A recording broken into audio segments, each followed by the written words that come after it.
2005년도에 우리 교회가 성전 건축을 시작할 때 어떤 목사님으로부터 들었던 이야기입니다.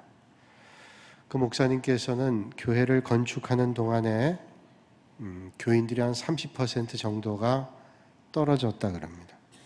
또 어떤 교회는 헌금 작정하는 날 한 1000명 정도 출석하는 교회였는데 300명이 출석하지 않았다 그럽니다. 또 어떤 사람은 어떤 교회를 다니기로 결정하고 몇 주를 나갔는데 그 교회가 건축을 계획하고 있다 하는 말을 듣고 다른 교회로 발걸음을 돌렸다는 얘기입니다. 자, 세 가지 이야기를 드렸는데 과연 뭘 말하는 걸까요? 우리가 신앙생활은 하되 부담은 가지고 싶지 않다라고 하는 말이 아닐까요? 이런 이야기들은 성전 건축 주변에서 들려오는 바람직하지 못한 이야기들입니다. 어릴 때는 자기 중심적으로 삽니다. 그러다가 어른이 되면 부모님을 생각하게 되죠. 우리 신앙도 어릴 때에는 자기 중심적인 신앙생활을 하게 됩니다. 그러나 우리의 믿음이 성장하게 되면 어떻게 하는 것이 하나님을 기쁘시게 하는 것이 될까라고 하는 걸 생각하게 됩니다. 그래서 믿음이 성장하고 성숙한 사람은 나 중심의 믿음 생활이 아니라 어떻게 하면 하나님께 영광되고 하나님의 은혜가 넘치는 삶이 될까, 이거를 생각하게 되는 것이죠. 그렇다면 어떻게 하나님을 기쁘시게 할 것인가 라고 하는 질문에 대한 하나님의 음성을 오늘 이 말씀을 통해서 들으실 수 있기를 바랍니다. 오늘 말씀은 다윗 왕이 성전 건축을 시작한 그런 시작하기 위해서 준비했던 내용에 대해서 말씀하는 것을 우린 보게 됩니다. 그리고 다윗은 성전 건축하기 위해서 어떤 준비를 했는지, 어떤 자세를 가졌는지 오늘 말씀을 통해서 우리가 한번 발견하고 오늘 우리에게 주시는 하나님의 음성을 듣기를 원합니다. 오늘 본문 1절에 이렇게 말씀하죠. 이 성전은 사람을 위한 것이 아니요 여호와 하나님을 위한 것이라 말씀했습니다. 이 성전은 사람을 위한 게 아니라 하나님을 위한 것이다, 이렇게 말씀하시는 거예요. 이게 다윗의 확고한 믿음입니다. 세상에 많은 건물들이 있지만 지금 자기가 건축을 준비하고 있는 성전은 세상에 있는 어떤 건물과는 다른 구별된 하나님의 전이라는 거예요. 다른 모든 건물은 사람을 위한 것이라면 성전은 오직 하나님을 위한 것이라는 것이 다윗의 확고부동한 믿음이었습니다. 바로 이런 성전 신앙이 다윗으로 하여금 그렇게 정성스럽게 성전 건축을 준비할 수 있게 만드는 것이죠. 성전 안에서 하나님께 예배드리고 기도와 찬양을 드립니다. 성전 안에서 성도들이 하나님의 말씀으로 훈련받고 그리고 거룩한 교제를 나눕니다. 성전 안에서 하나님께서 맡겨주신 일들을 감당합니다. 그러므로 성전 안에서 이루어지는 일들은 궁극적으로 하나님을 위한 일들입니다. 그래서 성전은 하나님을 위해서 짓는 것이란 말이죠. 그게 바로 성전의 존재 이유입니다. 우리가 이 점을 분명히 해야 되죠.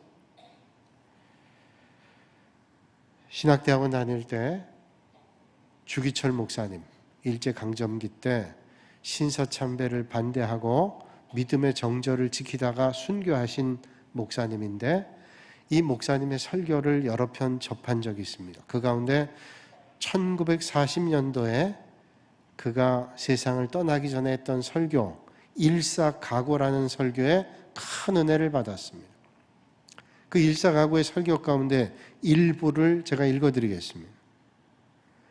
주님을 위하여 오는 고난을 내가 피하였다가 이 다음 내 무슨 낯으로 주님을 대하오리이까? 주님을 위하여 이제 당하는 수욕을 내가 피하였다가 이 다음 주님이 너는 내 이름과 평안과 즐거움을 다 받아 누리고 고난의 자는 어찌하고 왔느냐고 물으시면 나는 무슨 말로 대답하오리까?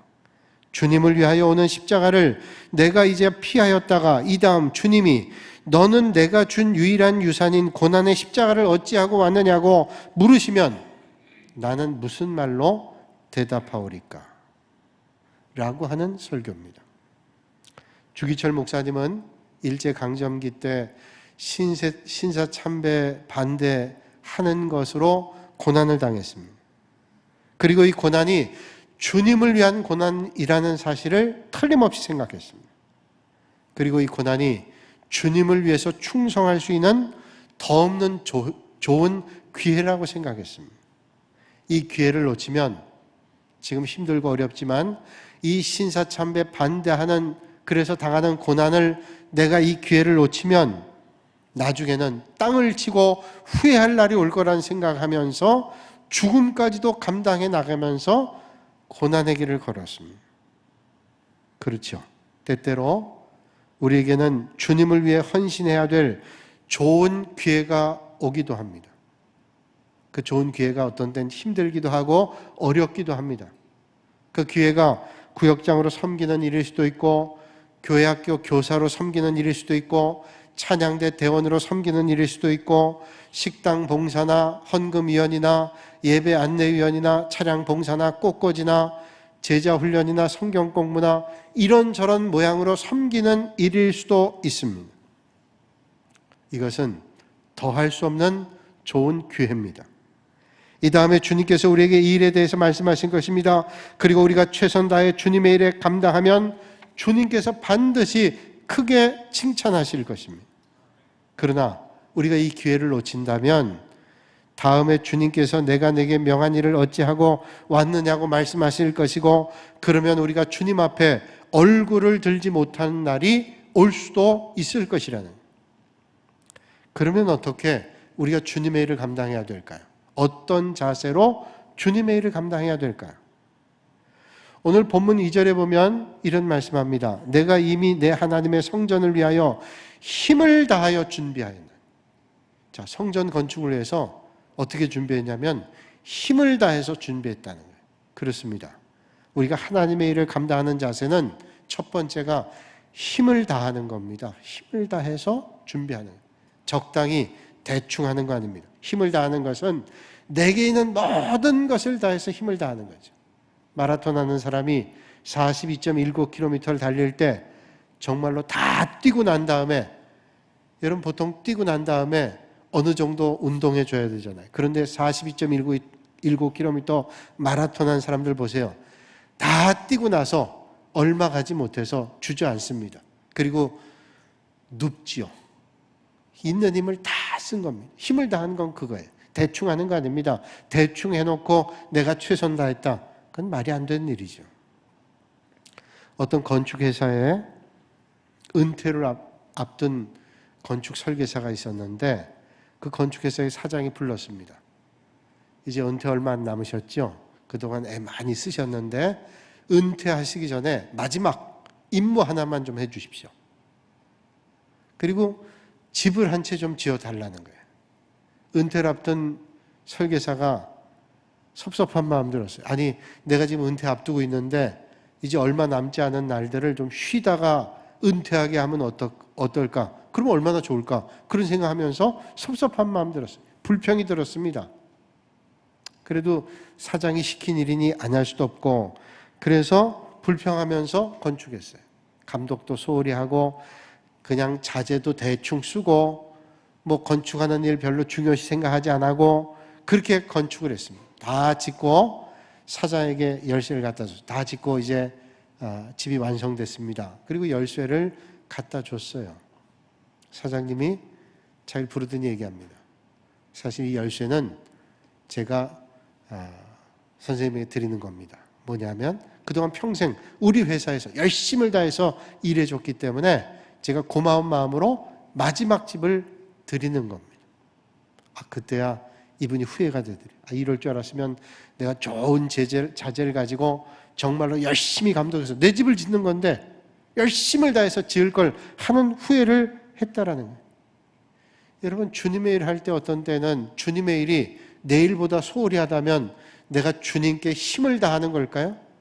세상에 이런 열심을 다해서 먹고 사는 일에 기를 쓰고 하면서 하나님의 일은 대충 한다. 이게 힘을 다해서 주님의 일을 하는 걸까요? 절대로 그렇지 않죠.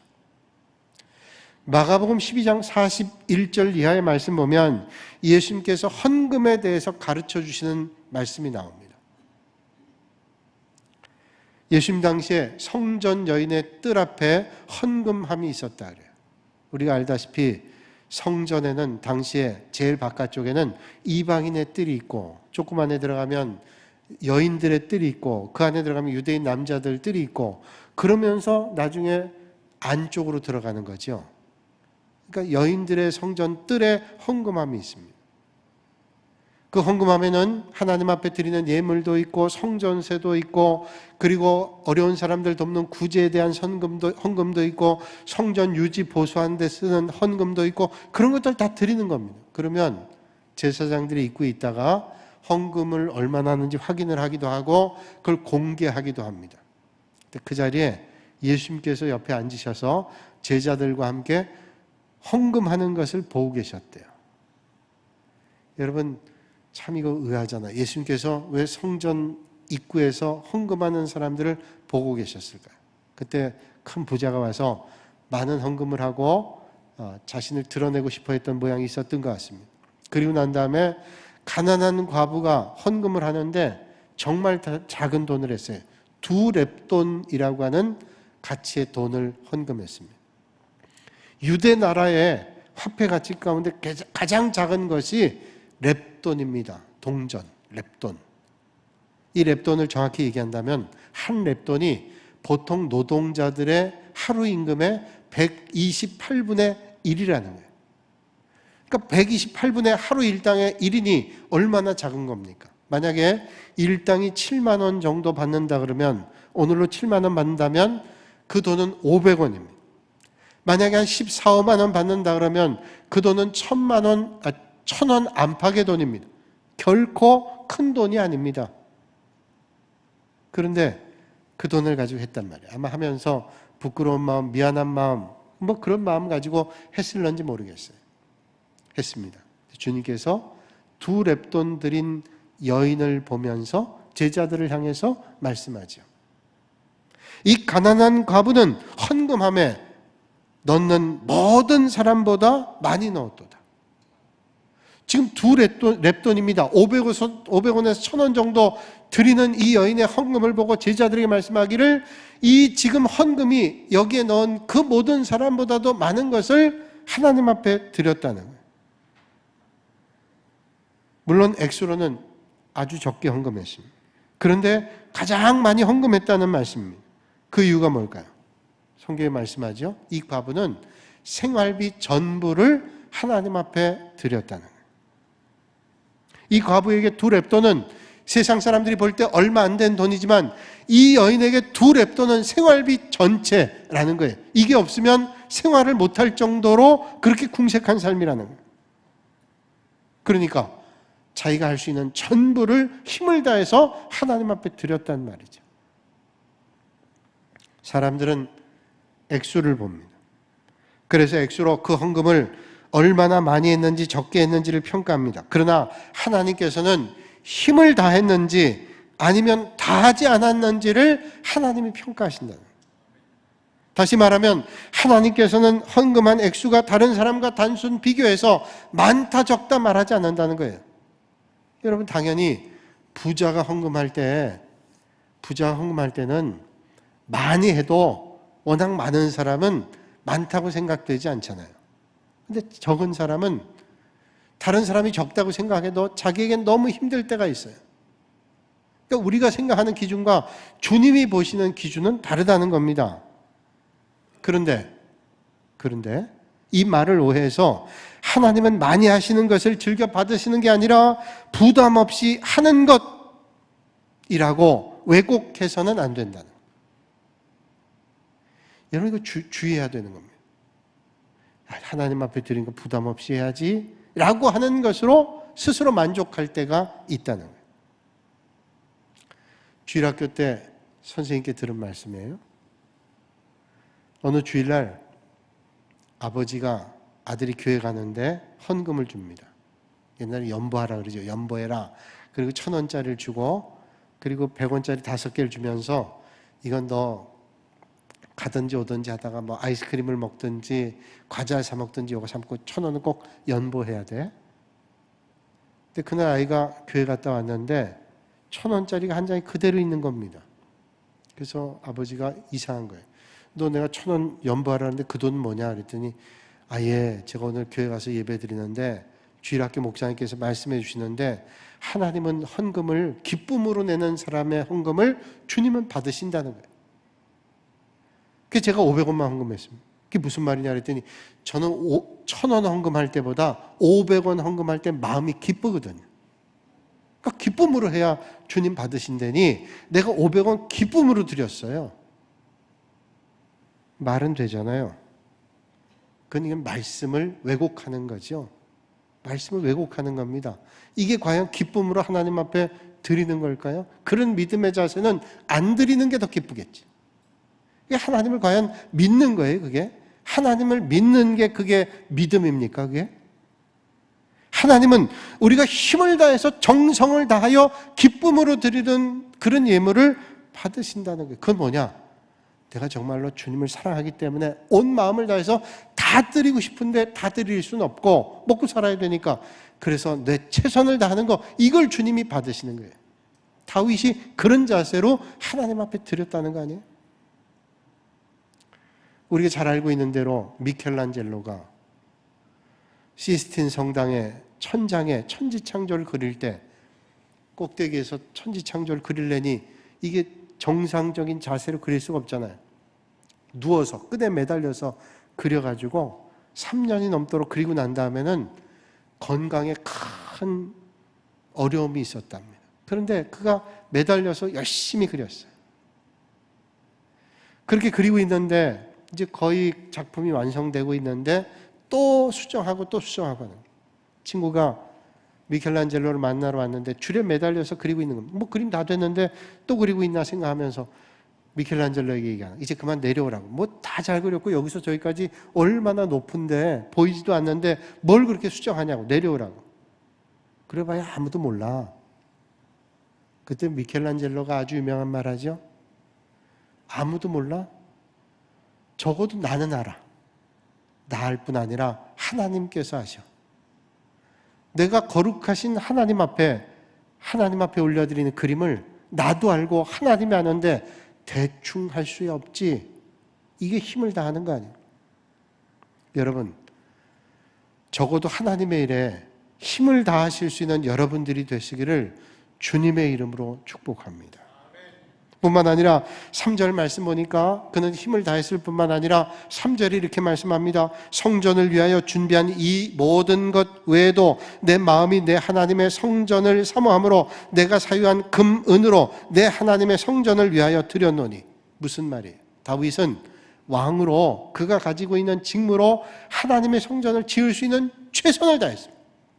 국고를 동원하고 그가 할 수 있는 기술을 최대한 기술자들 동원해서 성전 건축 준비를 했습니다. 그런데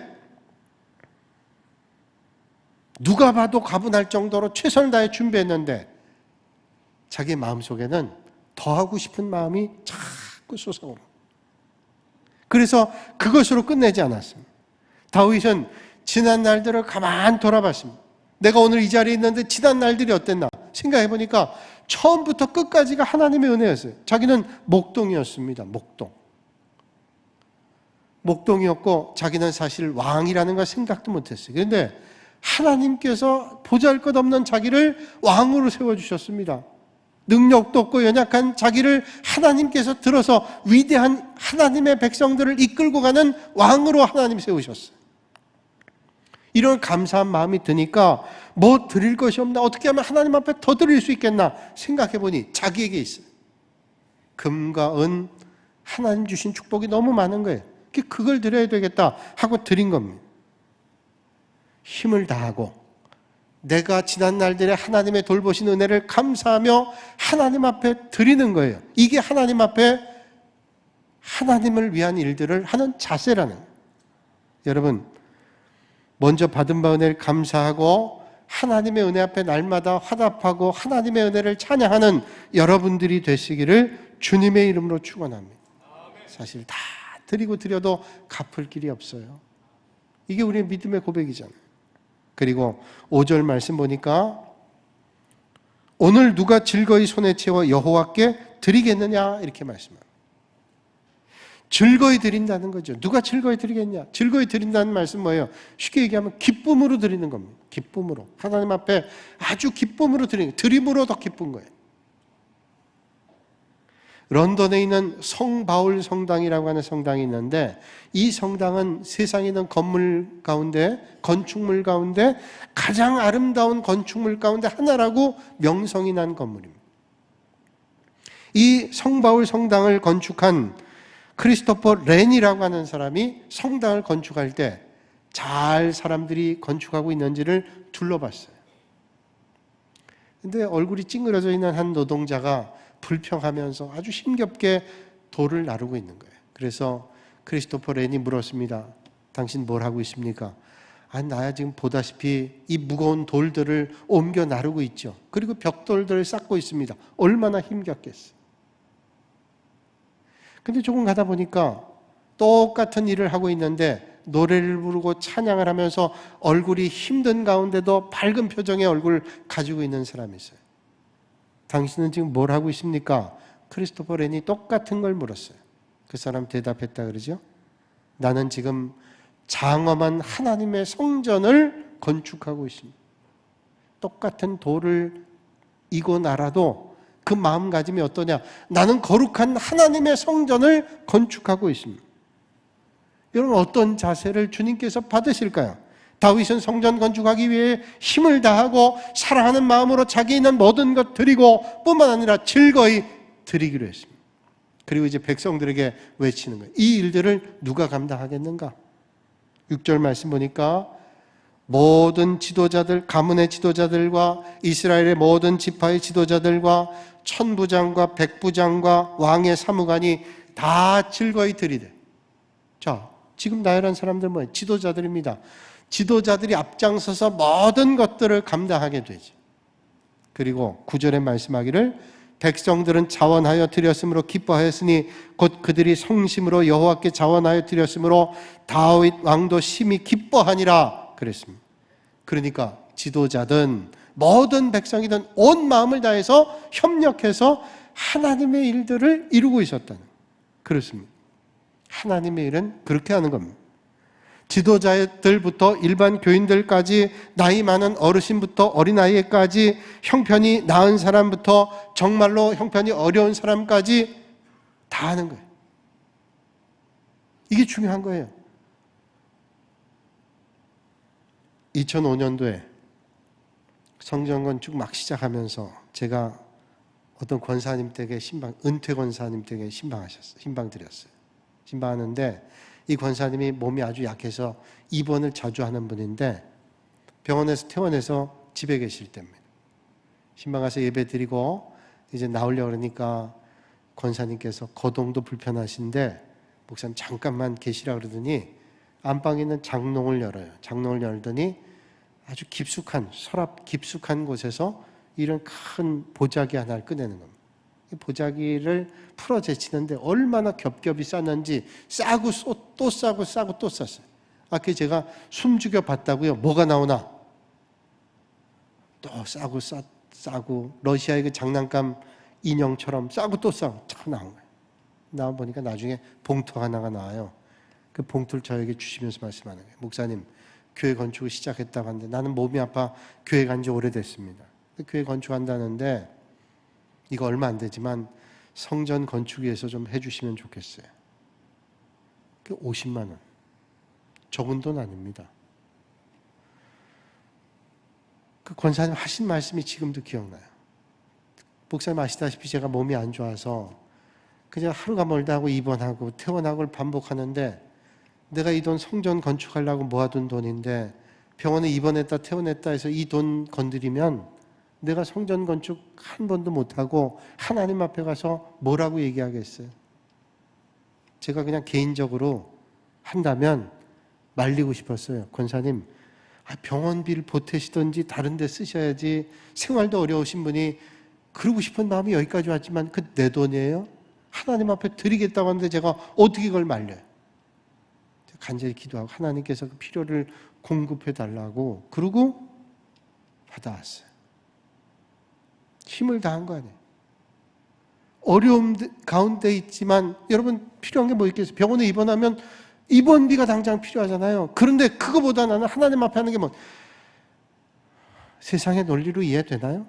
근데 그런 사람들을 통해서 하나님의 나라는 오늘도 이루어지고 있다는 거예요. 그러면 그 사람 죽나요? 하나님 돌보시는 거예요. 우린 지난해 단기 선교로 태국의 치앙마이 갔습니다. 치앙마이 가서 잼노이라는 교회에 가서 예배를 드렸습니다. 지금 앞에 나와 있는 사진처럼 아주 예배당이 뭐 크진 않지만 또 너무 작지도 않은 나름대로 교회가 잘 져져 있습니다. 오래된 교회입니다. 교인이 한 500명 된다 그래요. 근데 이 교회가 성전 건축을 하는데 그 바로 옆에다가 성전 건축을 하기 시작했습니다. 이 산속에 이런 교회가 있는 것도 놀라운데 저런 예배당을 진 겁니다. 사람이 어디 있길래. 근데 그 교회 괜히 500명이고 산속에서 사람들이 와서 예배를 드린다는 거예요. 근데 저렇게 큰 예배당을 지려면 돈이 얼마나 많이 들겠어요? 얼마나 됐습니까? 저게 얼마나 들었습니까? 1억 6천만 원이 들었대요. 그래서 야, 생각보다 그래도 이게 적게 들었네요. 물가가 그렇게 싼가 보죠? 아니요. 물가가 싸긴 싸도 이거 짓기에는 이 정도 돈으로는 불가능합니다. 어떻게 전해 그랬더니 전부 교인들이 한 거예요. 교인들이 나무 베다가 모든 일들을 교인들이 하고, 그리고 기술자 몇 사람만 쓰고 장비만 좀 빌려다가 그렇게 졌다는 거예요. 저희들이 간 사람들이 은혜를 많이 받았습니다. 얼마나 감동받았는지. 야, 저 돈 가지고 이건 이런 정성과 힘씀이 없이는 안 된다. 마음 감동받고, 감동받은 분들이 적지 않은 헌금하셨어요. 그래가지고 지금 남은 돈이 한 3천만 원 정도 남았던데 1억 6천에 1억 3천은 자, 저분들이 뭐 빚을 내기도 하고 뭐 얻어서 하기도 하고 뭐 버는 돈 모은 거 하기도 하고, 그 사람들이 얼마나 큰 돈이에요. 1억 3천만 원하고 3천만 원 남았는데 우리 교인들이 또 꽤 많이 도왔어요. 얼마 남지 않았어요. 그래서 입당 예배를 오늘 하는 거예요. 오늘. 이제 지금 입당 예배 지금 중일 거예요. 아마 시간상 거의 입당 예배 끝나서 이제 끝나가는 시간일 겁니다. 시차가 있으니. 그런데 그 교회 입당 예배 설교를 저한테 해달라는 거예요. 그분들도 감동받은 거예요. 전혀 모르는 교회가 와가지고 그렇게 헌금한다는 게 감동받았잖아요. 근데 그건 저한테도 너무 영광스러운 일이죠. 거기에는 그 교회가 속해 있는 총회가 있고 노회가 있고, 저 산속에 있는 교회지만 그 지역의 어떤 교회보다 큰 교회이기 때문에 아마 노회, 교회 어른들이 온다면 다 가기를 원할 거예요. 그런데 저한테 부탁하는 거예요. 근데 요즘에 코로나19라고 하는 것 때문에 제가 갔다가 괜히 혹시 뭐 이렇게 묻어가면 어떡하겠어요. 그래서 안 가게 됐는데 그분들이 다 처음부터 끝까지 정말로 주님을 사랑하는 마음으로 불교 나라에서 그 산속에서 그 어려운 중에도 화전을 읽으면서 하나님의 나라를 이루어가는 거예요. 여러분, 주님의 일을 하는 자세는 그런 자세여도 되지 않겠어요? 여러분, 그런 섬김의 자세를 하나님이 받으시고 하나님의 큰 은혜로 그런 심령들에게 은혜를 베풀어 주시는 줄로 믿습니다. 세월이 가면 할 수 있는 얘기들이 있잖아요. 그때는 못해도 세월이 가면 할 수 있는 얘기들이 있는데, 우리가 15, 16년 전에 성전 건축할 때 서울에서 목회하는 제 손이처남이 있습니다. 11살 위에 손이처남 목사님이 있는데 전화를 했어요. 전화를 해서 성전 건축이 잘 되고 있는지, 교인들은 혹시 건축한다 그래서 교회를 등지고 떠난 분들이 없는지, 왜 그런 일들이 있으니까 전화를 했어요. 그래서 괜찮다고, 감사한 일들이 많다고 그렇게 얘기를 했어요. 그랬더니 참 감사하다고, 참 고마운 일들이라고 그러면서 전화를 그냥 그렇게 안부만 묻고 끊었습니다. 근데 이상한 거예요. 우리 목사님하고 저하고 특별히 일이 없을 때는 그렇게 자주 전화하는 스타일이 아닌데, 그래서 이상하다 생각하니까 더 이상한 거예요. 그래서 며칠 뒤에 제가 다시 전화했어요. 목사님 혹시 무슨 일이 있으세요? 그랬더니 그때 얘기하는 거예요. 그때 목사님이 목회학 박사과정을 공부하고 있었는데 같이 공부하던 사람 가운데 군산 지역에서 오는 목사님이 계셨는데 그 목사님이 군산 동부교회를 얘기하더래요. 저하고 그런 친척간인지는 모르고 얘기를 하는데, 군산 동부교회 건축하는데 지금 부도의 위기에 있다. 건축이 아주 어려운 위기 상황에 있다. 그런 얘기를 하고 있더래요. 그래서 가슴이 철렁해가지고 며칠을 고민하다 전화했다는 거예요. 동부교회 부도 났나요? 위기에 빠졌던가요? 전혀 아니에요. 그 교회 건축 못한다. 얼마나 그렇게 하고 다닌 사람들이 있었는지 몰라. 밖에서 그랬겠지.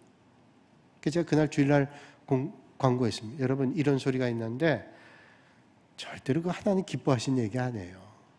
얼마나 잘 됐어요. 보통 교회 짓고 어떤 때는 교회 짓고 나서 뭐 이러건 누가 이렇게 했냐 저렇게 했냐 다투기도 하고 싸우기도 하고 분쟁이 일어나기도 하고 분란이 일어나는데 우리는 그런 건 전혀 없었잖아요. 하나님의 은혜. 교회 지으면서 빚을 갚아가는데 교회 은행에서 와서 저하고 이제 1년에 한 번, 두 번 이렇게 연장을 할 때가 있어요. 제가 은행 직원한테 물어봤습니다. 저희 교회 빚 잘 갚습니까? 그랬더니 군산에서 제일 잘 갚는데요. 빚 잘 갚잖아요, 우리가. 뭐 때문에? 하나님의 은혜.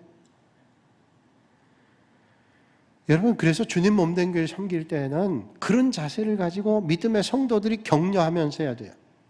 뭐 좀 뭘 하려면 헐뜯거나 내려앉게 하거나 이러면 안 돼. 격려하며 하는 거예요. 여러분, 미국에 위대한 대통령 몇 사람이 있는데 그 사람 가운데 링컨이라는 사람이 있습니다. 에이브럼 링컨. 링컨 대통령이 위대한 대통령이기도 하지만 당대에는 얼마나 사람들에게 비난당했는지 몰라요. 힘들었어요. 그러나 꿋꿋이 나라를 잘 이끌어갔습니다. 그가 죽고 난 다음에 장례를 하는데 그의 양복 바지 주머니에서 신문 조각이 하나 발견됐답니다. 그 신문지가 조각이 얼마나 너덜너덜한지 도대체 이게 뭔가 그리고 사람들이 봤답니다. 봤더니 신문 기사 내용인데 링컨에 대해서 칭찬한 기사예요. 링컨이 그 신문 기사를 오려가지고 바지 주머니 넣고 다니면서 힘들 때마다 꺼내 본 모양이에요. 얼마나 자주 봤는지 신문 조각이 너덜너덜한 거예요. 그 위대한 대통령도 누군가의 칭찬을 통해서 격려를 통해서 그렇게 서나갔다는 거예요. 여러분, 오늘 우리가 모두가 협력해서 주님 몸된 교회를 이뤄나갈 때 하나님의 나라를 든든하게 세워가고 하나님이 기뻐하신 일들을 감당해 나아가게 될 줄로 믿습니다. 이게 정말로 복된 인생 아니겠어요? 미국의 한 마을에 아주 낡은 예배당이 있었다 그래요. 비가 오면 장마철이 되면 예배당 아래쪽이가 침수가 됩니다. 근데 어느 날 비가 오는 날인데 아침에 예배당 갔더니 누군가 벽돌 20장을 그 빗물 위에 얹어놓은 거예요. 그러니까 사람들, 교인들이 오는데 그 빗물에 발을 적시지 않고 예배당 왔어요. 그 다음 주일에 또 가는데 벽돌이 또 20장이 또 쌓여 있는 겁니다. 지난주에 20장, 또 그 다음 주에 20장이에요. 40장. 훨씬 높아져서 물을 적시지 않고 예배당 들어왔어요. 도대체 누가 그랬나? 목사님이 궁금해가지고 그 다음 주일날 새벽에 일찍 가서 누가 이렇게 좋은 일을 하는가를 봤어요. 그랬더니 한 12살쯤 돼 보이는 어린아이 하나가 수레에다가 벽돌 20장을 갖고 와서 또 걷다 쌓는 거예요. 알고 보니까 이 애는 얼마 전에 아버지가 세상 떠나고 집안이 어려워서 벽돌 공장에서 벽돌 굽는 일을 돕는 아이예요. 그런데 거기서 받는 돈을 가지고 벽돌을 사가지고 그 벽돌 쌓는. 너무 감동했어요, 목사님. 주일날 광고를 했습니다. 우리 교회 12살 된 저 아이가 예배당 오는 여러분들 빠지지 않도록 이렇게 벽돌을 20장씩 자기가 일해가지고 사가지고 이렇게 쌌습니다. 교인들이 얼마나 감동받았어요. 우린 쟤보다 훨씬 난데 제 아버지도 없고 힘든 삶을 사는데 감동을 받고 우리가 건축합시다. 낡은 예배. 우리 집은 다 괜찮은데 우리 예배당 비가 새고 낡았는데 건축해야 되지 않겠어요? 건축 헌금을 작정했어요. 1년 만에 건축이 됐어요. 그럼 우리 궁금하잖아요. 12살 걔는 도대체 누구냐? 미국의 백화점의 왕이라고 하는 존 와나메이커를 아시죠? 예. 여러분, 주님 먼저 하는 사람을 하나님께서는 은혜로 역사해 주시는 것을 믿으세요. 오늘 다윗은 하나님 앞에 힘을 다했습니다. 사랑하는 마음으로 자기 것 기꺼이 다 드렸습니다. 뿐만 아니라 즐거운 마음, 기쁜 마음으로 감당했어요. 사람의 힘으로 안 돼요. 하나님 주시는 능력으로 감당이 돼요. 오늘도 여러분, 하나님 주시는 능력으로 주님의 일을 잘 감당하시는 복 있는 인생들이 되시기를 주님의 이름으로 축원합니다. 사무엘하 7장 1절 이하에 보면 나단 선지자에게 다윗이 성전 건축하겠다고 얘기합니다. 내 집은 지금 백향목 궁으로 져놨는데 하나님의 법궤가 저런 초라한 곳에 있으니 제가 편치 않습니다. 나단이 마음에 원하면 그렇게 하자고 주님께 얘기했습니다. 하나님께 말씀드렸더니 하나님께서 그 마음을 너무 기특하게 보셨어요. 다윗이 성전 건축하는 걸 하나님이 허락하지 않았지만 그 성전 건축하고자 하는 마음을 주님께서 기쁨으로 받으셔서 사무엘하 7장 1절 이하에 보면 하나님께서 다윗을 축복해 주시죠. 그 축복이 얼마나 어마어마한지 몰라요. 명예를 주시고 나라를 번영시켜 주시고 자자손손 축복의 가문이 되게 하시고 왕위가 내 대에서 끊이지 않을 거라는 축복을 하나님께서 해 주셨어요. 그렇습니다. 하나님을 위한 일을 하면 하나님께 위한 일 될 뿐 아니라 하나님 위한 일을 감당하는 인생을 하나님께서 책임져 주시는 은혜를 우리는 말씀을 통해서 만납니다. 오늘 이 아침에 여러분 모두가 하나님을 위한 것으로 기쁨을 삼아 여러분이 하나님의 은혜 가운데 날마다 넘치는 인생이 되시기를 주님의 이름으로 축원합니다. 거룩하신 아버지 하나님, 우리가 연약함에도 하나님을 위한다고 하면서 온전한 믿음의 자리에 있지 못할 때에도 주님 우리를 나무라지 않고 우리의 정성과 애씀을 받아주시고 하나님 은혜 자리로 날마다 이끌어 주시니 감사합니다. 오늘 우리가 믿음의 자리에서 정말로 온 힘을 다하여 주님을 섬기고 우리의 모든 것으로 주님을 섬기며 즐거움으로 주님을 섬겨 아버지 하나님 큰 은혜가 넘치는 인생 되도록 인도하여 주시옵소서. 예수님의 이름으로 기도하옵나이다. 아멘.